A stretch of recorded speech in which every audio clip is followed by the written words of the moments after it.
Sir, लगातार dengue के case बढ़ रहे हैं। इस समय अगर जम्मू की बात की जाए तो किस तरीके से जो हॉस्पिटल है वहाँ पर ट्रीटमेंट्स हो रही है, खास तौर पे गांधीनगर हॉस्पिटल में? हाँ, आपकी बात बिल्कुल सही है। डेंगू का सीज़न जो अगस्त के मंथ में स्टार्ट हुआ था, लेकिन जुलाई के मंथ में हमने इसकी पूरी प्रिपरेशन कर ली थी। हमने सेपरेट डेंगू वार्ड किया था। हमने इंश्योर किया था कि हमारा जो ब्लड बैंक है, जो पूरी तरह प्लेटलेट्स बनाने की क्षमता रखता है, वो पूरी तरह तैयार है। और हमने डेंगू की टेस्टिंग अगस्त के फर्स्ट वीक से स्टार्ट कर दी थी। तो आपको इन्फॉर्मेशन देना चाहूँगा कि अभी तक हमने 3,200 टेस्ट किए हैं, जो डेंगू वाले पेशेंट हो सकते थे और फीवर के केसेस। उनमें से 755 केसेस हमारे हॉस्पिटल में पॉजिटिव आए हैं। और इन 75 पेशेंट्स को हमने मोस्टली ओपीडी लेवल पे ट्रीट किया है, लेकिन 755 पेशेंट्स में से 100 पेशेंट हमारे पास एडमिट भी रहे हैं। और एडमिट हम उन पेशेंट्स को करते हैं जो क्रिटिकल होते हैं, जिनके प्लेटलेट काउंट्स 50,000 से कम होते हैं या जिनको कॉम्प्लिकेशंस होती हैं। इसका मतलब है 755 पेशेंट्स में से 100 पेशेंट क्रिटिकल थे जो हमने अस्पताल में एडमिट किए। उसमें से 94 पेशेंट्स डिस्चार्ज हो चुके हैं। 6 पेशेंट आज की डेट में भी एडमिट हैं और daily average 8-9 patient daily admit हो रहे हैं और 8-9 ही डिस्चार्ज हो रहे हैं।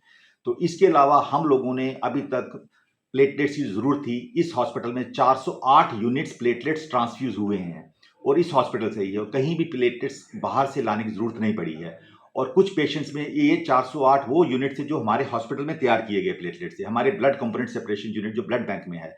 इसके अलावा कई बार हमें शॉर्टेज पड़ी तो हमने जीएमसी से और एसएमजीएस से भी प्लेटलेट्स पेशेंट्स को लाके ट्रांसफ्यूज़ किए हैं। और इस दौरान हमने प्लेटलेट्स की शॉर्टेज को पूरा करने के लिए हमने अभी तक 15 ब्लड डोनेशन कैंप्स ऑर्गेनाइज किए गांधीनगर हॉस्पिटल। आपने देखा होगा हमारे गेट के बाहर पूरी ब्लड वैन भी पड़ी हुई है और इसकी वजह से हमें प्लेटलेट्स की शॉर्टेज नहीं हुई है। आयुष्मान भव कैंपेन जो कि 15 दिन का पखवाड़ा, उसी दौरान हमने 4 ब्लड डोनेशन कैंप लगाए और तकरीबन 100 यूनिट्स ब्लड हमें डोनेट हुआ। और अभी तक हमने इस जो 15 डोनेशन कैंप्स थे, 230 यूनिट्स ब्लड हमारे पास स्टोर हुआ और जिसको हमने प्लेटलेट्स जो जिसकी शेल्फ लाइफ सिर्फ 5 दिन होते हैं, जो प्लेटलेट्स ना सिर्फ 5 दिन के रहते हैं, लेकिन वहां से पैक्ड सेल्स भी बनते हैं जो कि एनीमिया के पेशेंट्स में काम आते हैं और सीरम भी बनता है जो बाकी बर्न्स के पेशेंट्स में और पेशेंट्स में काम आते हैं। सर, जिस तरीके से डेंगू बढ़ रहा है, ऐसे में आम जनता को क्या संदेश देना चाहेंगे ताकि वो डेंगू से बच सके? और जिस तरीके से अब वायरल फीवर देखा जा रहा है हम्म। कहीं में, तो उसको लेकर क्या कहेंगे? मैं आपको बताऊं, जैसे आपको पता 755 पेशेंट्स हम लोगों ने हमारे पॉजिटिव है, लेकिन 3,000 से 32 टेस्ट हुए, लेकिन उसमें सारी डेंगू की नहीं थे। डेंगू के अलावा जो बाकी पेशेंट्स थे, कुछ चिकनगुनिया के, तो चिकनगुनिया के केसेस काफ़ी आ रहे हैं।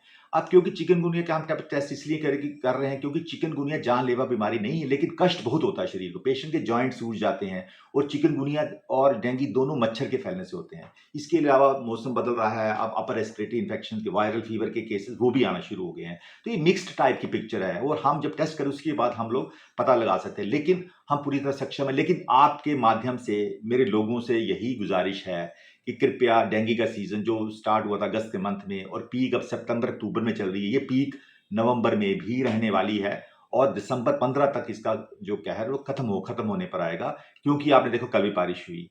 अब ये जो बारिश का पानी जगह जगह इकट्ठा हुआ है, पहाड़ जहां पे छतों के ऊपर, लोगों के छोटे छोटे गमलों में, कहीं अंदर घरों में, तो वहां भी ये पानी में अगले 2-3 हफ्ते के अंदर ये लार्वा इसके पनप के मच्छर तैयार हो जाएंगे। एड्स इजिप्टाई मच्छर है जो कि डेंगू कॉज करता है और मच्छर से ही चिकनगुनिया भी हो रहा है।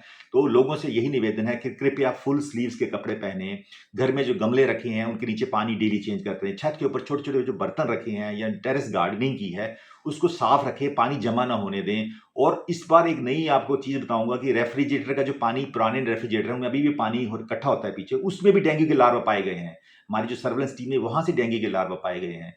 और जो कूलर का पानी डेली चेंज करें। चलो अब कूलर का सीजन नहीं रहा, लेकिन अब मौसम बदल रहा है, कृपया अब आप एसी वेसी ना इस्तेमाल करें, so that sudden change of temperature से रेस्पिरेटरी इन्फेक्शन आना शुरू हो जाएंगे।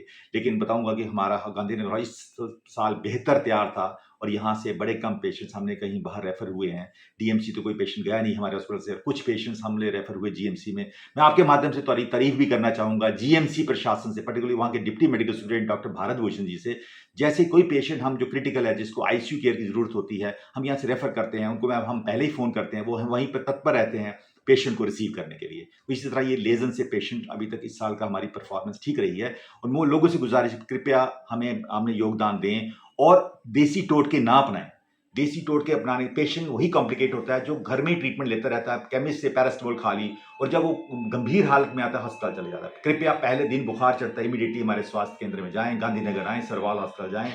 अगर कोई डिस्ट्रिक्ट हॉस्पिटल है, सब डिस्ट्रिक्ट हॉस्पिटल अखनूर है, सरवा वहाँ पर है, बिश्रा है, आरएस, सब जगह जाएं और डॉक्टर से परामर्श करें। वो बेहतर जानकार हैं आपके कि आपको क्या करना है बुखार के केस में। ठीक। धन्यवाद।